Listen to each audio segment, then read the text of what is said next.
America ഇറാനെ ആക്രമിച്ചതിന് പിന്നാലെ ബഹ്റൈനിൽ സുരക്ഷാ മുൻകരുതൽ. സ്കൂളുകൾ ഓൺലൈനാകുന്നു. ഗവൺമെന്റ് സ്ഥാപനങ്ങളും വർക്ക് ഫ്രം ഹോം സംവിധാനത്തിലേക്ക് മാറും. അൻവർ പാലേരിയുണ്ട് ഇപ്പോൾ ഖത്തറിൽ നിന്ന് വിശദാംശങ്ങളുമായി. അൻവർ, ഈ അമേരിക്കയുടെ ആക്രമണത്തിന് ശേഷം ഈ അറബ് മേഖലയിൽ എന്താണ് നിലവിലെ സ്ഥിതിവിശേഷം? അറബ് രാജ്യങ്ങൾ എങ്ങനെയാണ് ഈ ആക്രമണത്തെ കാണുന്നത്? എന്തൊക്കെയാണ് വിവരങ്ങൾ അൻവർ? ഉന്മേഷ്, ബഹ്റൈൻ മാത്രമാണ് ഇപ്പോൾ ഇത്രയും ശക്തമായ ഒരു മുൻകരുതൽ നടപടികൾക്ക് നിർദ്ദേശം നൽകിയിരിക്കുന്നത്.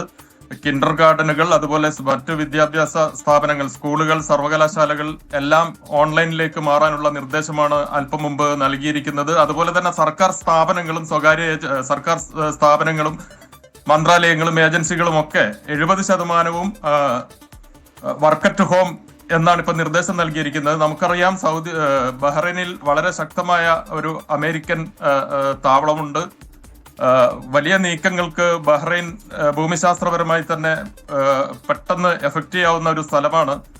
അതുകൊണ്ട് മുൻകരുതൽ എന്ന നിലയിലാണ് ഇങ്ങനെ ഒരു നിർദ്ദേശം നൽകിയിരിക്കുന്നത് എന്നാണ് ബന്ധപ്പെട്ടവർ അറിയിക്കുന്നത്. എന്നാൽ മറ്റു ഗൾഫ് രാജ്യങ്ങളിൽ ഇതുവരെ അത്തരത്തിലുള്ള ഒരു മുൻകരുതൽ നടപടികളൊന്നും ഉണ്ടായിട്ടില്ല. പലതരത്തിലുള്ള ചർച്ചകൾ നടക്കുന്നുണ്ട് എന്ന് അറിയാം, പക്ഷെ അതുമായി ബന്ധപ്പെട്ടും കൂടുതൽ വിവരങ്ങളൊന്നും ഇതുവരെ പുറത്തു വന്നിട്ടില്ല. ഉന്മേഷ്,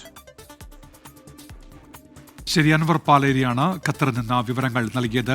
ബഹ്റൈനിലാണ് സ്കൂളുകൾ ഓൺലൈൻ സംവിധാനത്തിലേക്ക് മാറുന്നത്. ഗവൺമെന്റ് സ്ഥാപനങ്ങളും വർക്ക് ഫ്രം ഹോം സംവിധാനത്തിലേക്ക് മാറും എന്നാണ് ഇപ്പോൾ അൻവർ പാലേരി റിപ്പോർട്ട് ചെയ്യുന്നത് ഖത്തറിൽ നിന്ന്.